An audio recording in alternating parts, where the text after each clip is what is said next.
దువ్వాడ ఇంటి రచ్చలో మెయిన్ పాత్రధారైన మాధురిపై శ్రీకాకుళం జిల్లా కాశీబుగ్గ పోలీస్ స్టేషన్లో కేసు నమోదైంది. పలాస హైవేపై ఆగి ఉన్న కారుని మాధురి ఢీకొట్టింది. ఆత్మహత్య చేసుకుందాము అనే ఆగి ఉన్న కారుని ఢీకొట్టానని మాధురి తెలిపింది. ప్రమాదంలో గాయపడ్డ కారు యజమాని లాయర్ భార్య శైలజ కాశీబుగ్గ పోలీస్ స్టేషన్లో ఫిర్యాదు చేశారు. 125A సెక్షన్ కింద కేసు నమోదు చేశామని ఎస్ఐ తెలిపారు. త్వరలో మాధురికి నోటీసులు జారీ చేస్తామని అంటున్న ఎస్ఐ పారి నాయుడుతో మా ప్రతినిధి రాము ఫేస్ టు ఫేస్. నిన్న పలాస దగ్గర లక్ష్మీపురం దగ్గర ఎవరైతే మాధురి ఉన్నారో మాధురికి సంబంధించిన కారు కూడా యాక్సిడెంట్ అవ్వడం జరిగింది. దీనికి సంబంధించి కూడా ఆవిడ కావాలనే సూసైడ్ చేసుకోవడానికి నేను చచ్చిపోవడానికి ఈ యాక్సిడెంట్ చేశానంటూ కూడా ఇప్పటికే చెప్పడం జరిగింది. దీనికి సంబంధించి కూడా ఎక్కడైతే పలాస దగ్గర లక్ష్మీపురం దగ్గర టోల్గేట్ దగ్గరలో ఆగి ఉన్న ఒక కారుని ఆమె ఢీకొంది. అయితే ఆగి ఉన్న కారు సంబంధించి కటక్ సంబంధించిన సుధాకర్ అనే లాయర్కి సంబంధించింది.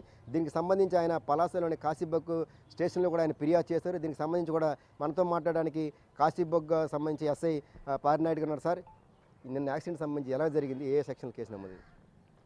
నిన్నను 11/8/2024 సుమారు మధ్యాహ్నం 3 గంటల సమయంలో లక్ష్మీపురం ఫ్లైఓవర్కి కొంచెంగా ఒక 100-150 మీటర్స్ దూరంలో సుధాకర్ గారని కటక్ చెందిన కటక్ దగ్గరలో విలేజ్ అంది. కటక్ నుంచి ఆయన బ్రాహ్మణ్తర్లో ఒక మ్యారేజ్కి అటెండ్ అవ్వడానికి వాళ్ళ ఫ్యామిలీ, తను వాళ్ళ భార్య వాళ్ళ డ్రైవర్తో పాటుగా వచ్చారు. వచ్చి నిన్నను పలాసలో అదే బ్రాహ్మణ్తర్ల గ్రామంలో మ్యారేజ్కి అటెండ్ అయ్యారు.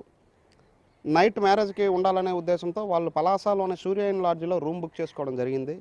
మధ్యాహ్నం భోజనాలు అయిన తర్వాత సుమారుగా 2:15-3 గంటల సమయంలో వాళ్ళు బ్రాహ్మణ్తర్ల నుండి బయలుదేరి సూర్యయిన్ లాడ్జ్ కోసమని బయలుదేరి లక్ష్మీపురం దగ్గర ఫ్లైఓవర్ దగ్గర హైవే ఎక్కి జస్ట్ ఒక 100 మీటర్స్ ముందుగా బయలుదేరి కొంచెం ముందుగా వచ్చి ఫ్లైఓవర్కి ముందుగా రోడ్డుకి బాగా మార్జిన్లోనే ఆల్మోస్ట్ మన లైన్కి కూడా క్రాస్ చేసే ఉన్నారనేసి అక్కడ వాళ్ళందరూ మనకు చెప్తున్నారు. వాళ్ళు ఆపి సుధాకర్ గారేమో సూర్యయిన్ లాడ్జ్ తాలూకా లొకేషన్ చూద్దామనే ఉద్దేశంతో డ్రైవర్కి ఆపండి, ఎలా వెళ్ళాలో నేను చెప్తాననే ఉద్దేశంతో ఆపమన్నారు. ఈలోపు బ్యాక్ సైడ్ నుంచి టెక్కల వైపు నుంచి ఇచ్చాపురం రోడ్లో ఒక రెడ్ కలర్ స్కోడా కార్లో మీరు విన్నట్టుగా దివ్యుల మాధురి అనే ఆమె డ్రైవ్ చేసుకుంటూ సెల్ఫ్ డ్రైవింగ్ చేస్తూ వచ్చి హఠాత్తుగా రేసెంట్ నెగ్లిజెంట్ మేనర్లో వచ్చి ముందుగా ఆగి ఉన్న కారుని గుద్దడం జరిగింది. దాంతో వీళ్ళు హ్యాండ్ బ్రేక్ వేసుకోవడం వల్ల ఈ లాయర్ గారి కారు అనేది పెద్దగా పల్టీ కొట్టకుండా జస్ట్ సైడ్కి ఒరిగిపోయినట్టు జరిగింది. కానీ అతి స్పీడ్గా రావడం వల్ల ఈ దివ్యుల మాధురి అనే ఆమె యొక్క కారు బోల్తా పడడం జరిగింది. అదృష్టవశాత్తు ముందు ఉండే కారులో వాళ్ళకి కానీ వచ్చి గుద్దిన కారులో వాళ్ళకి కానీ మేజర్ ఇంజరీస్ అయితే ఏమీ జరగలేదు. పెద్దగా మేజర్ ఇంజరీస్ ఏమి జరగలేదు. వెంటనే 108 అంబులెన్స్లో ఈ దివ్యుల మాధురి అనే ఆవిడ పలాస హాస్పిటల్లో జాయిన్ అయింది. అదేవిధంగా శైలజ ఎవరైతే లాయర్ గారి భార్య బ్యాక్ సైడ్ కూర్చుంది. ముందు ఆగి ఉన్న కారులో ఫ్రంట్ సైడ్ డ్రైవర్ సీట్లో డ్రైవరు, ఆ డ్రైవర్ సీట్ పక్క సీట్లో లాయర్ సుధాకర్ గారు కూర్చున్నారు. బ్యాక్ సైడ్ కూర్చున్న శైలజ అన్న ఆవిడ కూడా కటక్ హైకోర్టులో లాయర్గా చేస్తున్నారని చెప్పారు. ఆవిడ బ్యాక్ సైడ్ సీట్లో కూర్చోవడంతో బ్యాక్ సైడ్ హిట్ ఇవ్వడం వల్ల ఆవిడకి కొంచెం ఎడమ కన్ను వైపు చిన్న గాయం అనేది జరిగింది. ఆవిడ ఆ రిపోర్ట్ని జరిగిన విషయాలకు గాను రిపోర్ట్ని తీసుకొచ్చి పోలీస్ స్టేషన్లో ఇచ్చిన తర్వాత ఆవిడని కూడా హాస్పిటల్కి పంపించడం జరిగింది. ట్రీట్మెంట్ చేసుకుని ఆవిడ కూడా డిశ్చార్జ్ అవ్వడం జరిగింది. మాధురి అనే ఆవిడకి తదుపరి చికిత్స నిమిత్తం వైజాగ్ అపోలో హాస్పిటల్కి వెళ్ళడం జరిగింది. సార్, ఇప్పుడు ఈ కేసుకి ఈవిడ కోరిని వచ్చి గుద్దింది కదా, దీనికి సంబంధించి ఏ సెక్షన్లో ఆవిడ మీద కేసు నమోదు చేశారు? మాధురి మీద కేసు అనేది ఎవరు పెట్టారండి? లాయర్ సుధాకర్ పెట్టారా, శైలజ గారు పెట్టారు? శైలజ అంటే సుధాకర్ గారు వాళ్ళ భార్య అండి. శైలజ గారికి దెబ్బలు తగిలాయి కాబట్టి శైలజ గారు వాళ్ళ భర్తతో పాటుగా వచ్చి దెబ్బలు తగిలి ఉన్నాయి కాబట్టి శైలజ గారే పోలీస్ స్టేషన్కి వచ్చి రిపోర్ట్ ఇవ్వడం జరిగిందండి. ఆ రిపోర్ట్ పైన దివ్యుల మాధురి పైన రేషన్ నెగ్లిజెంట్ మేనర్లో వచ్చి హిట్ ఇవ్వడం వల్ల ఆవిడ పైన పాత ఐపీసీ సెక్షన్స్ అయితే 337 ప్రకారం అండి, అదే కొత్తగా ఈ మధ్యన బిఎన్ఎస్ చట్టాలు మారాయి కాబట్టి దాని ప్రకారం 125 క్లాజ్ ఏ సెక్షన్ ప్రకారంగా దివ్యుల మాధురి పైన కేసు కట్టడం జరిగింది. 125 సెక్షన్ ఏంటి వర్తిస్తారు? ప్రూవ్ అయ్యి కేసు కానీ తేలితే ఏ రకమైన పనిష్మెంట్స్ ఉంటాయి? ఇవి కోర్టులో జడ్జి గారు తీసుకోవాల్సిన డెసిషన్ మేకింగ్ అండి. మా ఇన్వెస్టిగేషన్ అంతా కంప్లీట్ చేసాం, మేము కోర్టులో పెడతాము.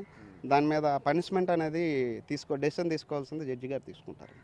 సార్, ఆ టైంలో ఆవిడ ఎంత స్పీడ్లో వస్తుందని ఏమైనా తెలిసిందా మీకు? ఏమైనా సార్ సీసీ ఫుటేజ్లో మనం ఎగ్జాక్ట్గా ఇన్సిడెంట్ జరిగే దగ్గర సీసీ ఫుటేజ్ లేదండి, బట్ ముందుండే సీసీ ఫుటేజ్ని బట్టి అయితే చాలా కొంతవరకు స్పీడ్గా వస్తుంది. ఎగ్జాక్ట్ మనము స్పీడ్ అనేది అసెస్మెంట్ అయితే చేయలేకపోతున్నాం, కానీ చాలా స్పీడ్గా రావడం అనేది మనము అబ్జర్వ్ చేయగలుగుతున్నాం అండి. సార్ ఇప్పుడు ఆవిడ ఏమైనా టెస్టులు చేశారు కదా, ఆవిడ ఏమైనా డ్రైవింగ్ చేసి వస్తున్న సమయంలో ఆల్కహాల్ కానీ ఏమైనా తీసుకుందా, ఏమైనా బయటకు వచ్చాయా ఏమైనా?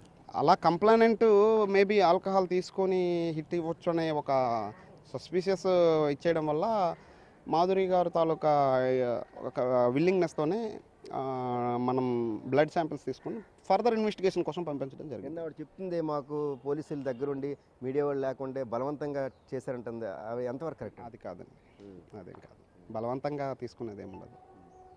ఇప్పుడు జనరల్గా కామనే సార్, ఈ టెస్ట్ అని కామనే కదా ఈ ఇన్సిడెంట్ జరిగేటప్పుడు.